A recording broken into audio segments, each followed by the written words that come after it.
नमस्कार दोस्तों, कैसे हैं आप सभी के मैं आपके प्यारे चैनल द सक्सेस पॉइंट @ पे एक बार फिर से महत्वपूर्ण प्रश्नों की श्रृंखला में आपका तहे दिल से स्वागत करता हूं। आज का जो हमारा विषय होगा प्यारे दोस्तों, वो होगा पर्यावरण एवं पारिस्थितिकी से संबंधित। इससे पहले भी हम लोगों ने काफ़ी प्रश्नों को देखा है, उसको हल करने का प्रयास किया है। हर तरह से संभव कोशिश की जाती है कि आपको ऐसे प्रश्न आपके बीच में ला कर के हल किया जाए, उसको लगाया जाए, उसको समझाया जाए, जिससे आपको आपका लक्ष्य जल्द से जल्द हासिल हो सके। उम्मीद करता हूं कि आप सब पढ़ रहे होंगे। इसी तरह से पढ़ते रहिए, मेहनत करते रहिए। मेरी ईश्वर से प्रार्थना है कि आप सबका सिलेक्शन हो। प्यारे दोस्तों, वीडियो को शुरू करने से पहले गुजारिश है कि वीडियो को ज़्यादा से ज़्यादा शेयर कीजिए, लाइक कीजिए। वीडियो आपको कैसी लगती है कमेंट में ज़रूर बताएं और प्रयास कीजिए कि ज़्यादा से ज़्यादा लोग इस चैनल से जुड़ें। चैनल को सब्सक्राइब कीजिए, बेल आइकन ऑन कीजिए ताकि नोटिफिकेशन मिलती रहे। अगर आप किसी भी सब्जेक्ट का अच्छे से अध्ययन करना चाहते हैं या उससे संबंधित महत्वपूर्ण प्रश्नों को देखना चाहते हैं, पढ़ना चाहते हैं, तो आप प्लेलिस्ट में जाकर के देख सकते हैं। सभी सब्जेक्ट की प्लेलिस्ट बनाई गई है, आप उसको पढ़ सकते हैं, देख सकते हैं और उससे संबंधित महत्वपूर्ण प्रश्नों को भी पढ़ सकते हैं। चलिए शुरू करते हैं, देखते हैं आज का पहला महत्वपूर्ण प्रश्न क्या कह रहा है। तो आज का पहला प्रश्न है दोस्तों, अंतरिक्ष में उगाया गया पहला फूल कौन सा है। प्रश्न आपके सामने है, अंतरिक्ष में उगाया गया पहला फूल कौन सा है। पहला ऑप्शन है एडबलजीनिया, बी ऑप्शन है सिकोया, सी ऑप्शन है एडबलजीनिया और सिकोया और डी ऑप्शन है इनमें से कोई नहीं। तो प्यारे दोस्तों, काफ़ी महत्वपूर्ण प्रश्नों की सीरीज चल रही है। प्रश्नों का उत्तर देने का प्रयास कीजिए कि अंतरिक्ष में उगाया गया पहला फूल कौन सा है। एडबलजीनिया, सिकोया, एडबलजीनिया और सिकोया या इनमें से कोई नहीं। प्यारे दोस्तों, ऐसे प्रश्न जो आपके एग्ज़ाम के टॉपिक भी से इम्पॉर्टेंट होते हैं, सिर्फ़ और सिर्फ द सक्सेस पॉइंट @ पे ही आपको ऐसे प्रश्न देखने को मिलेंगे दोस्तों। तो फटाफट से खुद भी चैनल को सपोर्ट कीजिए और लोगों से भी जोड़ने का प्रयास कीजिए ताकि उनका भी भला हो सके और आपका भी। तो प्यारे दोस्तों, अंतरिक्ष में उगाया गया पहला फूल कौन सा है। तो अंतरिक्ष में उगाया गया पहला फूल है प्यारे दोस्तों एडबलजीनिया। कौन सा है? एडबलजीनिया। तो ऑप्शन आपका ए राइट हो जाएगा। तो A is the right answer for this one. अगले प्रश्न की तरफ चलते हैं। अगला प्रश्न कह रहा है कि देश का पहला बायोडीजल संयंत्र कहाँ लगाया गया था। बात समझ प्यारे दोस्तों, देश का पहला बायोडीजल संयंत्र कहाँ लगाया गया था। आपका पहला ऑप्शन है आंध्र प्रदेश, बी ऑप्शन है उड़ीसा, सी ऑप्शन है मध्य प्रदेश और डी ऑप्शन है तमिलनाडु। फटाफट से प्रश्न का उत्तर दीजिए। देश का पहला बायोडीजल संयंत्र कहाँ लगाया गया था।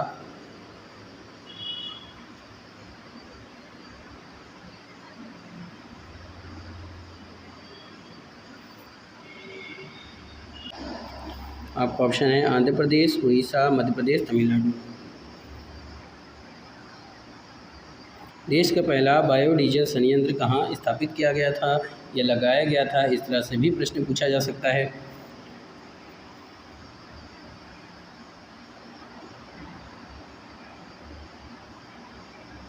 दोस्तों, देश का पहला बायोडीजल संयंत्र काकीनाडा आंध्र प्रदेश में लगाया गया था। कहाँ लगाया गया था? काकीनाडा आंध्र प्रदेश में। तो ऑप्शन ए पे दे रहा है। तो A is the right answer for this one. Andhra Pradesh के कहाँ? काकीनाडा में। याद रखिएगा, कहाँ? काकीनाडा में, काकीनाडा में। चलिए आगे चलते हैं। अगला इम्पॉर्टेंट प्रश्न है दोस्तों, नैनो प्लग क्या है। पहला ऑप्शन है एक छोटा सुनने का यंत्र, बी ऑप्शन है आहार नली की बीमारी ज्ञात करने का यंत्र है, सी है मस्तिष्क की बीमारी जानने का यंत्र है, या डी ऑप्शन है कपड़े सिलने वाली मशीन। नैनो प्लग कैसा यंत्र है, आपको इसका उत्तर देना है। फटाफट से उत्तर दीजिए। एक छोटा सा सुनने का यंत्र है, आहार नली की बीमारी ज्ञात करने का यंत्र है, मस्तिष्क की बीमारी जानने का यंत्र है, या फिर कपड़े सिलने वाली एक मशीन है। तो नैनो प्लग क्या है?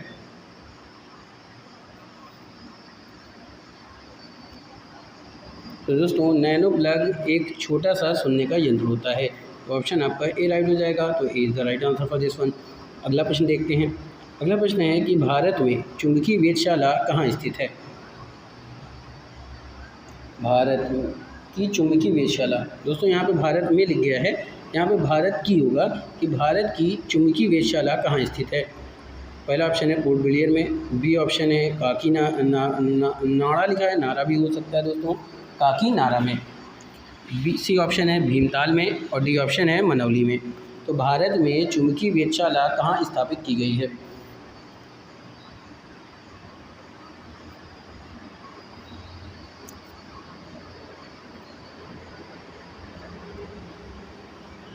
फटाफट से प्रश्न का उत्तर देने का प्रयास कीजिए दोस्तों।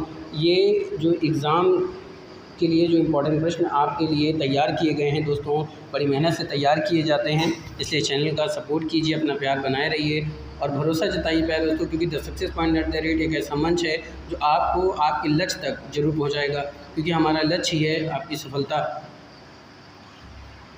तो भारत में चुंबकीय वेधशाला या भारत की चुंबकीय वेधशाला कहाँ पर स्थित की गई है? तो ये है पोर्ट ब्लेयर में। तो ऑप्शन आपका ए राइट हो जाएगा।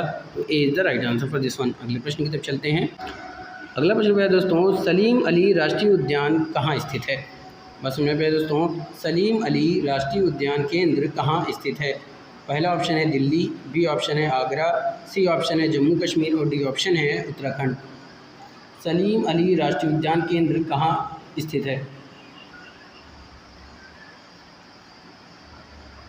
दोस्तों ये जो राष्ट्रीय उद्यान है ये पक्षियों का राष्ट्रीय उद्यान है, और सलीम अली जो थे वो एक पक्षी वैज्ञानिक थे। क्या थे भाई दोस्तों?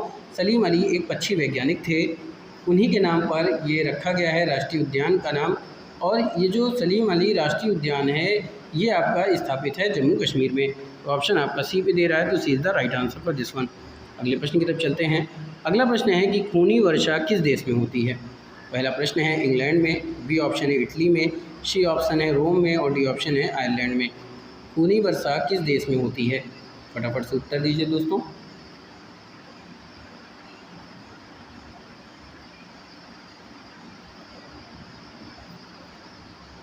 दोस्तों खूनी वर्षा जिस देश में होती है उस देश का नाम क्या है? तो उस देश का नाम है इटली। तो ऑप्शन आपका बी राइट हो जाएगा। तो B is the right answer for this one. अगले प्रश्न की तरफ चलते हैं। अगला प्रश्न है दोस्तों, भारत में एक बार खूनी वर्षा किस राज्य में हुई थी? आपका पहला ऑप्शन है केरल, बी ऑप्शन है पंजाब, सी ऑप्शन है उड़ीसा और डी ऑप्शन है कर्नाटक।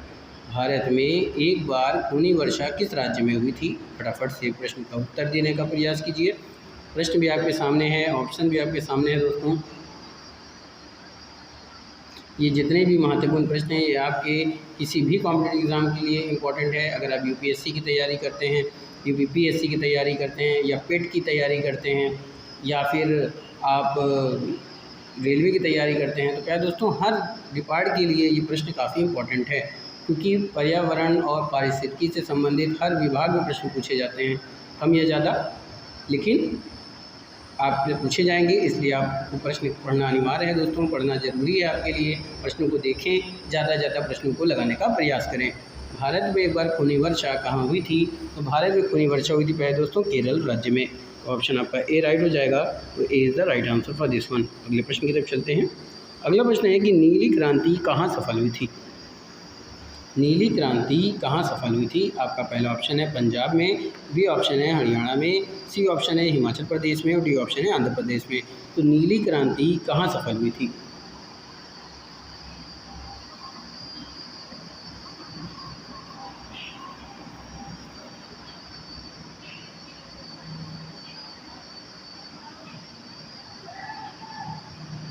प्रश्न आपके सामने है, ऑप्शन है पंजाब, हरियाणा, हिमाचल प्रदेश या फिर आंध्र प्रदेश। तो दोस्तों नीली क्रांति कहाँ सफल हुई थी? तो नीली क्रांति जो हुई थी ये हुई थी आंध्र प्रदेश राज्य में। कहाँ हुई थी दोस्तों? नीली क्रांति आपके आंध्र प्रदेश राज्य में हुई थी। तो आंध्र प्रदेश डी ऑप्शन पे दे रहा है, तो D is the right answer for this one. अगले प्रश्न की तरफ चलते हैं। अगला प्रश्न है दोस्तों, उत्तर प्रदेश के किस जिले में सबसे अधिक खड़ाव पाए जाते हैं? बस मेरे दोस्तों ऐसे प्रश्न आपको सिर्फ और सिर्फ यूट्यूब के द सक्सेस पॉइंट @ चैनल पे ही प्राप्त हो सकते हैं। तो चैनल से जुड़िए और लोगों को भी जोड़ने का प्रयास कीजिए। तो उत्तर प्रदेश के किस ज़िले में सबसे अधिक खड़ाव पाए जाते हैं? पीलीभीत में, कौशाम्बी में, अयोध्या में और आजमगढ़ में।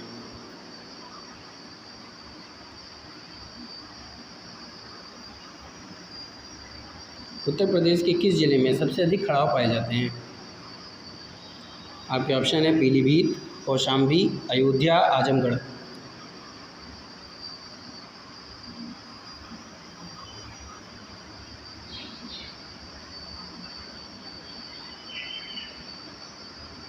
तो दोस्तों उत्तर प्रदेश के जिस ज़िले में सबसे अधिक खड़ाव पाए जाते हैं उसका नाम है पीलीभीत।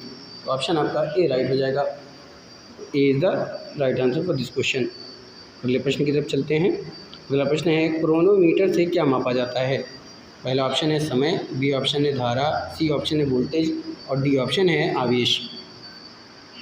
क्रोनोमीटर से क्या मापा जाता है? इस प्रश्न का उत्तर देने का प्रयास कीजिए।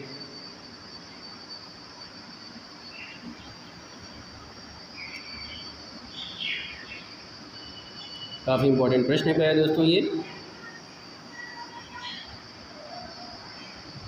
बताइए। ये इम्पोर्टेंट प्रश्न है प्यारे दोस्तों, प्रश्न का उत्तर देने का प्रयास कीजिए। प्यारे दोस्तों, क्रोनोमीटर जो है वो विशेष रूप से समुद्री यात्रा में देशांतर निर्धारित करने के लिए एक बहुत ही सटीक समय मापने का उपकरण होता है। इसलिए क्रोनोमीटर से क्या मापा जाता है? समय मापा जाता है। तो ऑप्शन आपका ए राइट हो जाएगा। तो A is the right answer for this one.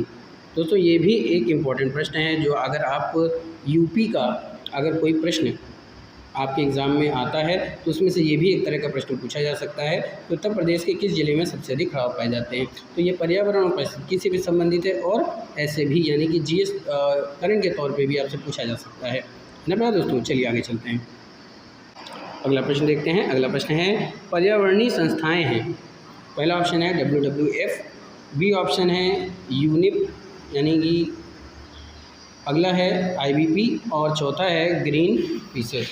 तो पर्यावरणीय संस्थाएं कौन सी हैं? आपको इसका उत्तर देना है।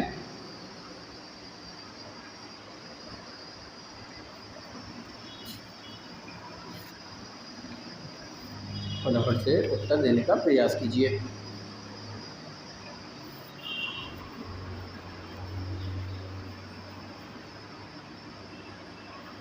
यूनेप का फुल फॉर्म होता है दोस्तों united nations for environment programme. क्या होता है? इन्वायरमेंट प्रोग्राम होता है। बस मेरे दोस्तों फटाफट से प्रश्न का उत्तर देने का प्रयास कीजिएगा।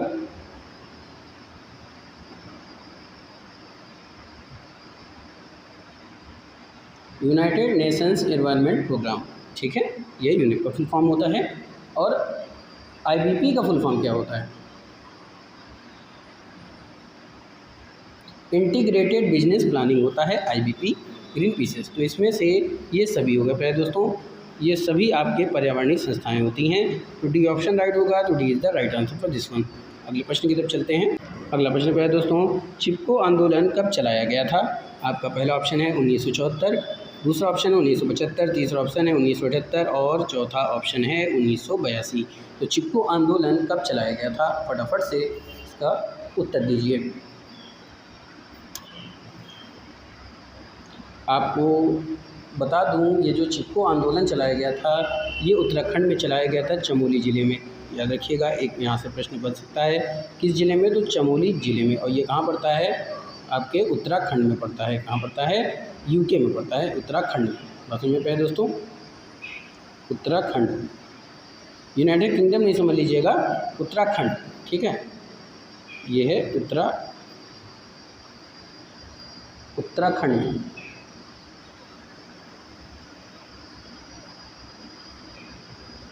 ठीक है, और ये चलाया गया था 1975 में। तो B is the right answer for this question. अगले प्रश्न की तरफ चलते हैं।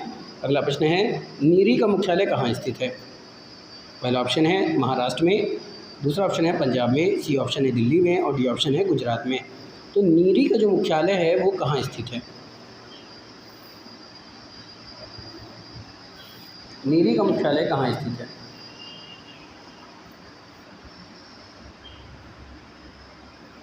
बहुत ही इम्पोर्टेंट प्रश्न है दोस्तों, ये भी एक इम्पोर्टेंट प्रश्न है।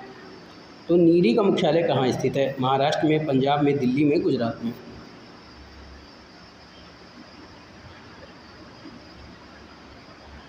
दोस्तों, नीरी का मुख्यालय महाराष्ट्र में स्थित है। तो ए ऑप्शन राइट हो जाएगा। तो A is the right answer for this question. और अगर आपसे ये प्रश्न पूछ ले कि नीरी का मुख्यालय महाराष्ट्र के कहाँ पड़ता है, तो महाराष्ट्र में एक जगह है नागपुर, आपने सुना भी होगा नागपुर। तो नागपुर में पड़ता है ये, ठीक है दोस्तों, नागपुर में पड़ता है। आगे चलते हैं। अगला महत्वपूर्ण प्रश्न है चिन्हू हाल दुर्घटना किस देश में हुई थी? पहला ऑप्शन है यूक्रेन, बी ऑप्शन है इंग्लैंड, सी ऑप्शन है अमेरिका और डी ऑप्शन है चीन। चिन्हू हाल दुर्घटना किस देश में हुई थी?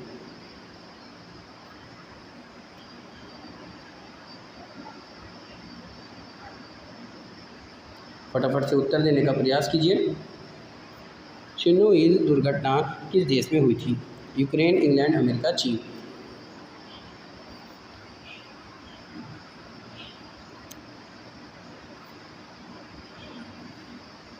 दोस्तों, चेरनोबिल दुर्घटना या चेरनोबिल दुर्घटना भी इसको कहते हैं, तो ये कहाँ हुई थी? यूक्रेन में हुई थी। तो ऑप्शन आपका ए राइट हो जाएगा। तो is the right answer for this one. अगला प्रश्न देखते हैं। अगला प्रश्न है, शेर की ध्वनि का स्तर कितना होता है? शेर का ध्वनि स्तर कितना होता है? पहला ऑप्शन है 80 dB, बी ऑप्शन है 90 dB, सी ऑप्शन है 100 dB और डी ऑप्शन 120 dB। तो शेर की ध्वनि स्तर यानी शेर की आवाज़ का जो स्तर होता है उसमें कितना स्तर होता है, वो कितने का स्तर होता है, आपको इसका उत्तर देना है। 80 dB, 90 dB, 100 dB या फिर 120 dB।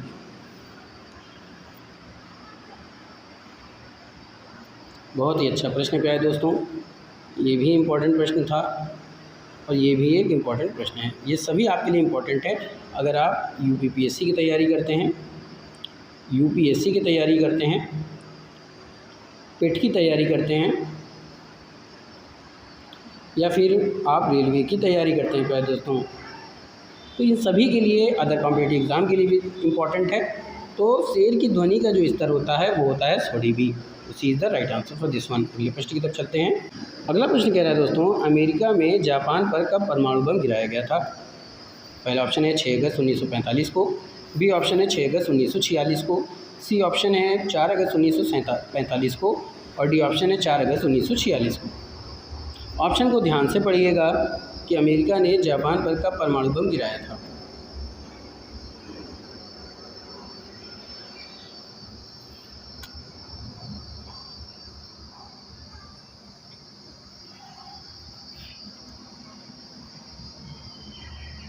दोस्तों, अमेरिका ने जापान पर जब परमाणु बम गिराया था तो वो डेट थी 6 अगस्त 1945 को। तो A is the right answer for this question. इसी प्रश्न से एक प्रश्न और पूछा जा सकता है इस टॉपिक से कि ये जो परमाणु बम गिराया गया था जापान पर अमेरिका के द्वारा, उस परमाणु बम का नाम क्या था? तो उस परमाणु बम का नाम था दोस्तों लिटिल बॉय। क्या था? Little boy. याद रखिएगा, लिटिल बॉय नाम था। ठीक है, चलिए आगे देखते हैं। स्मोक सिटी ऑफ इंडिया किसे कहते हैं? ये भी एक इम्पॉर्टेंट प्रश्न है दोस्तों। इम्पॉर्टेंट तो सभी है पर ये खासकर इम्पॉर्टेंट है। स्मोक सिटी ऑफ इंडिया किसे कहते हैं? पहला ऑप्शन है दिल्ली, बी ऑप्शन है कलकत्ता, सी ऑप्शन है वाराणसी और डी ऑप्शन है पश्चिम बंगाल। तो स्मोक सिटी ऑफ इंडिया किसे कहा जाता है?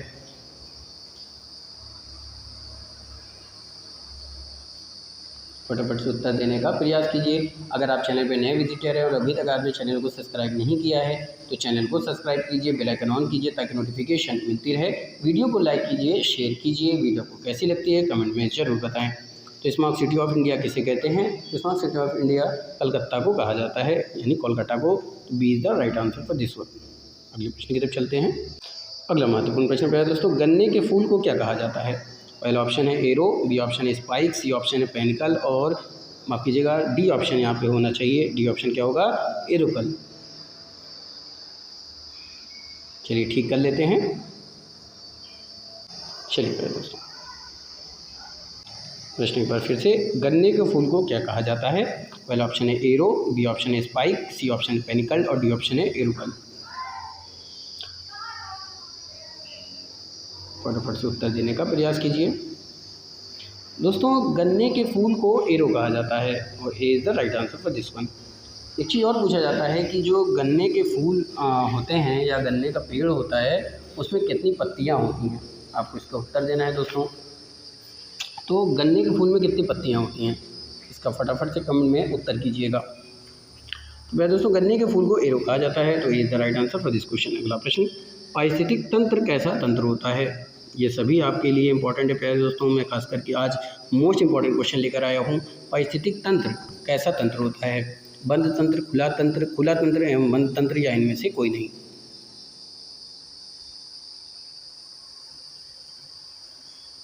तो प्यारे दोस्तों, पारिस्थितिक तंत्र जो होता है वो एक खुला तंत्र होता है। कैसा तंत्र होता है? खुला तंत्र होता है। तो B is the right answer for this one. अगले प्रश्न की तरफ चलते हैं। अगला प्रश्न दोस्तों, सांप किस श्रेणी में आता है? पहला ऑप्शन है द्वितीय, बी ऑप्शन है प्रथम श्रेणी, सी ऑप्शन है तृतीय श्रेणी और डी ऑप्शन है चतुर्थ श्रेणी। सांप किस श्रेणी के अंतर्गत आता है?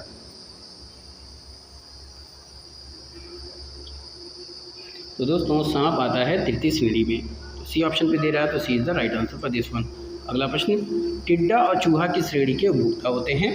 पहला ऑप्शन है प्राथमिक श्रेणी, बी ऑप्शन है द्वितीयक श्रेणी, सी ऑप्शन है तृतीयक श्रेणी और डी ऑप्शन है चतुर्थ श्रेणी। तो टिड्डा और चूहा किस श्रेणी के अंतर्गत आता है?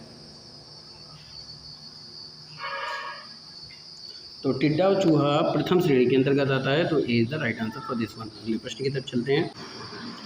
अगला प्रश्न, सबसे तेज़ी से बढ़ने वाला पौधा कौन सा है? पहला है बरगद, नीम, बांस या इनमें से कोई नहीं। तो सबसे तेज़ी से बढ़ने वाला पौधा कौन सा होता है?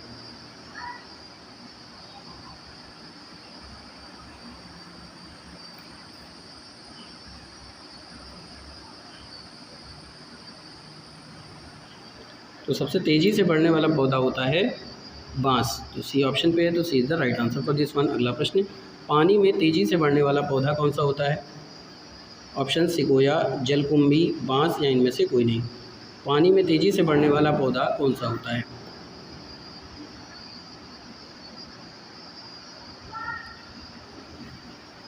सिकोया, जलकुंभी, बांस या इनमें से कोई नहीं। तो पानी में तेज़ी से बढ़ने वाला जो पौधा होता है वो होता है जलकुंभी। तो बी ऑप्शन राइट होगा, B is the right answer for this question. अगले प्रश्न की तरफ चलते हैं। अगला प्रश्न है दोस्तों, पादप वृद्धि के लिए सबसे उपयुक्त मिट्टी कौन सी होती है? पहला ऑप्शन है दोमट मिट्टी, बी ऑप्शन है काली मिट्टी, सी ऑप्शन है लेटराइट मिट्टी और डी ऑप्शन है बालुई मिट्टी। तो पादप वृद्धि के लिए सबसे उपयुक्त मिट्टी कौन सी होती है?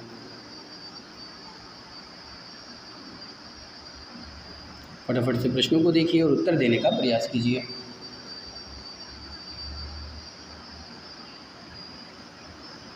पादप वृद्धि के लिए सबसे उपयुक्त मिट्टी कौन सी होती है? तो क्या है दोस्तों, पादप वृद्धि यानी पौधों को या पादप वृद्धि के लिए सबसे उपयुक्त मिट्टी जो मानी जाती है वो होती है दोमट मिट्टी। तो ए पे दे रहा है, तो A is the right answer for this question. तो दोस्तों आज का सेशन यहीं पे समाप्त करते हैं। उम्मीद करता हूं कि आज का सेशन भी आपको पसंद आएगा। इसी तरह से प्यार, इसी तरह से सपोर्ट बनाए रहिए। The success point at the rate आपको ऐसे बुलंदियों तक पहुँचाने का लक्ष्य ठान चुका है दोस्तों, जिससे आपको आपका लक्ष्य ज़रूर हासिल होगा। तो चैनल को सब्सक्राइब कीजिए, बेल आइकन ऑन कीजिए ताकि नोटिफिकेशन मिलती रहे। वीडियो को शेयर कीजिए, लाइक कीजिए। वीडियो को कैसी लगती है कमेंट में ज़रूर बताएं। प्रयास कीजिए कि और लोग भी चैनल से जुड़ें, जिससे उनका भी फ़ायदा हो सके और आपका भी फ़ायदा हो सके। तो दोस्तों वीडियो को स्किप किए हुए शुरुआत से अंत तक ज़रूर देखें, क्योंकि आपकी निगाहों से कोई भी इम्पोर्टेंट प्रश्न छूटना नहीं चाहिए दोस्तों। इसलिए महत्वपूर्ण प्रश्नों को प्राप्त करने के लिए चैनल से बने रहिए। तब तक के लिए जय Hind, thank you, wish you all the best.